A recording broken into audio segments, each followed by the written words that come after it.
நேத்து நீ போனதுக்கு அப்புறம் தான் எனக்கு ஒரு யோசனை வந்தது. எனக்கு நிறைய எக்ஸ்பீரியன்ஸ் இருக்கு கேஸ் ஹேண்டில் பண்றதுல.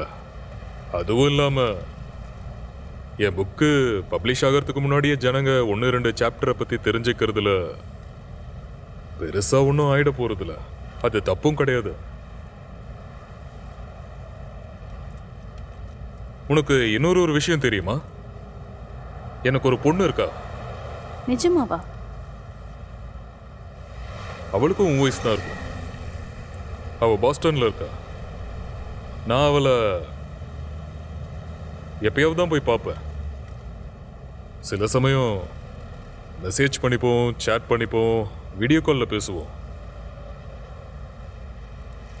அதனால உன்னோட கெரியருக்கு என்னால் முடிஞ்ச ஹெல்ப்பை நான் பண்ணலான்னு நினச்சேன். அதனால தான் நான் உன்னை வர சொன்னேன். ஓ, உங்களுக்கு மனசும் இருக்கா? ஓகே. நோபன்னு ஒரு இடம் இருக்கு. நான் போலீஸா வேலை செய்யும் போது அங்க இருக்கிற பணங்கள் எல்லாமே அந்த இடத்துல தான் புதைக்கப்படும். ரொம்ப கேவலமா இருக்கும். அந்த இடத்துல தான் அரசியல்வாதியும் போலீஸும் குண்டாஸும் அந்த இடத்த தான் ஆண்டுகிட்டு வந்தாங்க. ஹோம் செக்ரட்டரி ஆஃபீஸ்ல இருந்து ஒரு நாள் என்னை கூப்பிட்டாங்க. ஷிபூர் ஏரியாவை நினைச்சு சிஎம் வருத்தமா இருக்காரு. இந்த ஏரியாவில் நீங்க சார்ஜ் எடுத்துக்கணும்னு ஆசைப்படுறாரு. கடந்த சில மாசங்கள்ல கிட்டத்தட்ட 30க்கு மேல கொலைங்க நடந்திருக்கு. நிறைய கேங் வேற நடந்திருக்கு. போலீஸால கட்டுப்படுத்தவே முடியல. ஏன்னு தெரியல. அதை நான் பாத்துக்கிறேன். அந்த இடத்த பத்தி என்ன இன்ஃபர்மேஷன் வேணும்? நம்ம கிட்ட அதிக நேரம் இல்லை. வர வருஷம் எலெக்ஷன் வேற இருக்கு. பிரச்சனை பெருசாக கூடாதுன்னு நினைக்கிறாங்க. உங்களுக்கு வேண்டிய சப்போர்ட் கிடைக்கும். அப்ப நான் எப்படி ஆக்ஷன் எடுத்தாலும் பிரச்சனை இல்லைல்ல? நல்லா நீ பார்த்துக்க. பார்ட்டிக்கு எந்த பிரச்சனையும் வந்துடக்கூடாது. மற்றபடி நீங்கள் என்ன வேணாலும் பண்ணலாம். நீங்கள் புது டிஎஸ்பி போய் பார்த்தீங்களா? அஜய் பர்மன். ஓகே, வாங்க. ராத்திரி நேரத்தில் இந்த சேலிமா ரயில்வே பக்கத்தில் யாருமே வரவே மாட்டாங்க. அதனால இங்கே இல்லீகல் பிஸ்னஸ் நடக்கும். ஜனங்களும் இந்த பக்கம் வரவே மாட்டாங்க. அப்புறம் இந்த இடத்துலேருந்து நிறைய டெட் பாடிஸ்லாம் கிடச்சிச்சு. எல்லாம் துப்பாக்கி சண்டையால் நடந்துச்சுன்னு சொல்கிறாங்க. சரி, என்ன பிஸ்னஸ்? அயன் ஸ்கிராப் தான். அவங்க ரயில்வே வேகனை உடச்சி எடுத்து அப்படியே மொத்த ஹவுரானுக்கும் சப்ளை பண்ணுவாங்க. பகலில் தான் வர முடியும். ராத்திரி இங்கே என்ன நடக்குன்னு யாருக்குமே தெரியாது. பொழுது விடியறதுக்குள்ளே இங்கே இருக்கிற ட்ரக்கெல்லாம் வெளியேறிடும். அதனால் எதையுமே கண்டுபிடிக்க முடியாது. இந்த ஸ்கிராப்ஸ் எல்லாம் எங்கே போகுது? அது கங்கை நதிக்கு ஓரத்தில் இருக்கிற ஃபேக்ட்ரிக்கு தான் போகும். Iron factory. அங்கே தான் எல்லாமே உருக்கப்படுது. ஃபேக்ட்ரிஸ்க்கு எப்பயுமே பொருட்கள் எல்லாம் ரொம்ப டிமாண்டாக தான் இருக்கும். யார் நடத்துறது? இங்கே சின்ன சின்ன குழுக்கெல்லாம் நிறையா இருக்குது. ஆனால் மெயின் லீடு யாருன்னா நேபாள் பட்டாச்சாரியார் தான். அவர் ஒரு பிராமின். பூஜை புனஸ்டா பண்ணிடுவார். பணம் வேணும்னா லக்ஷ்மி கும்பிட்டு தானே ஆகணும். பேக்ரவுண்ட் அவங்களோட முன்னோர்கள் தான் இந்த ஊரோட ஜமீன்தார்கள். எனக்கு தெரிஞ்ச அவங்க அப்பாவுக்கும் தாத்தாவுக்கும் இந்த ஊரில் நிறையா ஃபேக்ட்ரிஸ் இருந்திருக்கு. ஆனால் இப்போ இந்த இல்லீகல் அயன் பிஸ்னஸ் பண்ணுறதுனால அவருக்கு டபுள் மடங்கு பணம் கிடைக்குது. அதனால் மொத்த ஏரியாவும் அவர் கண்ட்ரோல் தான். அவருடைய குரு யாருன்னா பகன் பால். ஆனால் அவரை கொண்டதுக்கப்புறம் இவர் தலைவராயிட்டாரு. இவரோட பரம எதிரி யாருன்னு பார்த்தோம்னா தபன் பார்லிங். அவரும் அவருடைய மீன் சப்ளையும் மொத்தம் அவர் கண்ட்ரோலில் தான் இருக்கு. இவங்க 2 பேருமே தொழில் போட்டிங்கிறதுல எதிரி கிடையாது. ஆனால் அவங்களுக்கு இடையில ஏதோ ஒரு சில பிரச்சனைகள் போயிட்டு தான் இருக்கு.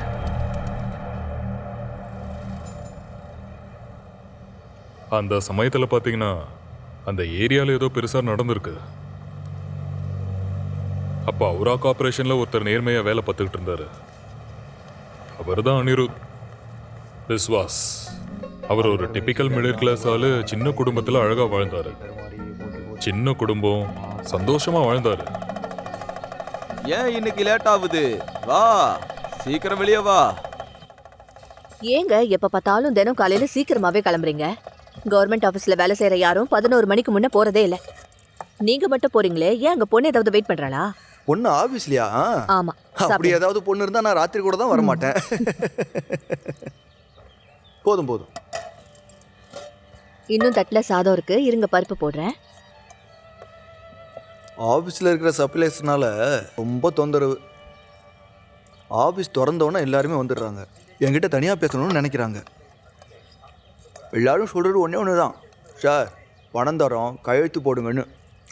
ஆனால் நான் சொன்னேன், மேலே லீகலாக இருக்கட்டும், நான் பணமே வாங்காமல் கையெழுத்து போடுறேன்னு. அவங்க கிட்டலாம் நீங்க எதுவும் பிரச்சனை வச்சுக்காதீங்க. இல்லை அதை நான் வச்சுக்கல. அவங்கெல்லாம் நல்லவங்க கிடையாது. நான் ஏமா பிரச்சனை பண்ண போகிறேன்? நான் நல்ல விதமாக சொன்னாலும் அவங்க கேட்க மாட்டுறாங்க. அவங்க தினம் வந்து எனக்கு பாடம் நடத்துகிறாங்க. நீங்க ஆபீஸ்ல இருந்து வரும்போது மீன் வாங்கிட்டு வரீங்களா? இப்பெல்லாம் மாமா மீன் வேணும் மீன் வேணும்னு சொல்லிட்டே இருக்காரு. மீன் வெட்டி இருந்தாலும் பரவாயில்ல, வாங்கிட்டு வாங்க. வாங்கிட்டு வரேன் மறந்துடாதீங்க. இதோ வந்துட்டேன் மாமா. இங்க வாமா, துண்டு கொண்டு வா. நீங்க சாப்பிட்டுட்டே இருங்க, நான் உள்ள போயிட்டு வரேன். சொல்லுங்க மாமா.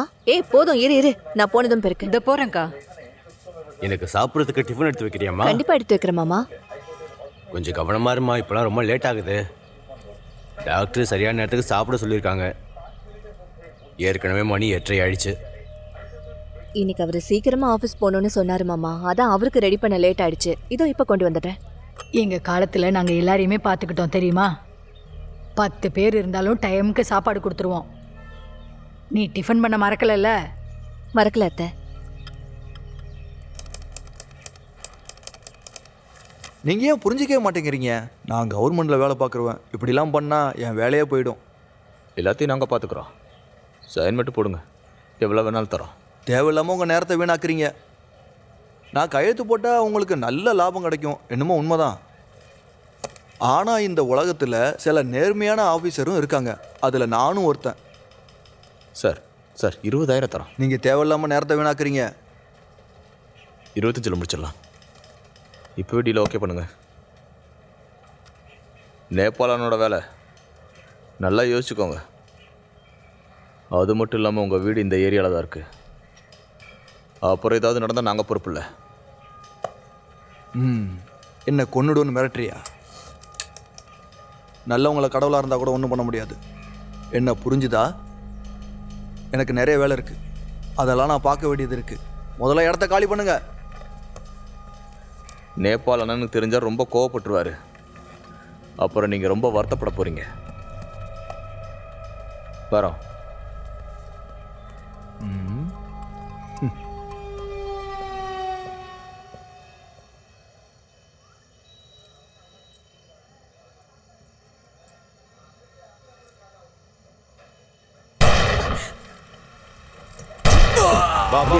ஐயோ, அவரை சுட்டுட்டாங்க. மாமா! ஏய் அண்ணா, என்னங்க? அண்ணா, என்னங்க? அண்ணா, என்னாச்சுண்ணா? என்னாச்சு உங்களுக்கு? அண்ணா, என்னங்க? எந்திரிங்கண்ணா. அண்ணா, ஐயோ, ஏய்! எந்திரிங்க. தூக்குடா, இவரை அண்ணா. தூக்குடா. அண்ணா. உங்க அண்ணனை குடி, தூக்குடா. என்னங்க? அண்ணா. என்னங்க, என்ன அண்ணா. பாருங்க. அண்ணா, அண்ணா, என்னங்க, எழுந்திருங்க. எந்திரிங்க. அண்ணா. என்னங்க? அண்ணா, எழுந்திருங்கண்ணா. என்னங்க? என்ன பாருங்க. என்னங்க, என்ன பாருங்க. என்னங்க, யாராவது காப்பாத்துங்க. உள்ள இன்ஸ்பெக்டர் இருக்காரா? தைரியமா கம்ப்ளைண்ட் கொடுங்க. ஆனா பேரை சொல்லாதீங்க, பின்னாடி பிரச்சனை ஆயிடும். சார், அண்ணி எல்லாத்தையும் பார்த்தாங்க. போத்து தான் அவங்கள சுட்டது. அப்புறம் வண்டி ஓட்டினது ஷாமல், அவளோட கசின். அவங்க 2 பேரும் 2 வீலர்ல தான் வந்தாங்க. நீங்க பாருங்க, நீங்க சொல்றதெல்லாம் அப்படியே எழுதிட முடியாது. பேர்லாம் சொல்லிட்டு இருக்காதீங்க. ஜெனரல் கம்ப்ளைண்ட் கொடுத்துருப்போங்க. Please sir. சார், நான் ஜன்னல் வழியா பார்த்தேன் சார். அவரு என் கண்ணு முன்னாடியே சுட்டாங்க சார். நான் பார்த்தேன் சார். இங்க நான் பாருமா, பார்த்தேன். உனக்கு புரியல. ப்ளீஸ் அவங்க பேர் சார். எழுதுறது கஷ்டமா? அப்புறம் தேவையில்லாம பெரிய பிரச்சனை ஆயிடுமா? உங்களால எதுவும் ப்ரூவ் பண்ண முடியாது. இவ வீட்டுல பார்த்தா நிம்மதியா உட்காந்து சோறு சாப்பிட்டுட்டு இருப்பாங்க. அதனால தான் பேர் வேண்டாங்கிறேன். நீங்க பேர் சொல்லி அதை நான் எழுதுனேன்னு வைங்களேன், என் குடும்பத்துக்கு பிரச்சனை ஆயிடும். நம்ம எல்லாருக்கும் குடும்பம்னு ஒண்ணு இருக்குல்ல. நம்ம கண்ணு முன்னாடி அவங்களுக்கு எதுவும் ஆயிடக்கூடாது இல்லையா? போலீஸ்காரங்க எல்லாருமே லஞ்சம் வாங்கிட்டீங்க. வாய முடுறா, வாய முட்டு வெளில போ. ஒரு வார்த்தை பேசினா அடிக்கிற அடியில உன்னால கக்கூஸ் கூட போக முடியாது. சாதாரணமா கம்ப்ளைண்ட் கொடுத்துட்டு எடுத்த காலி பண்ணா வெளியே போ. நம்ம பொறுமையா தாண்டா எடுத்து சொல்லணும்.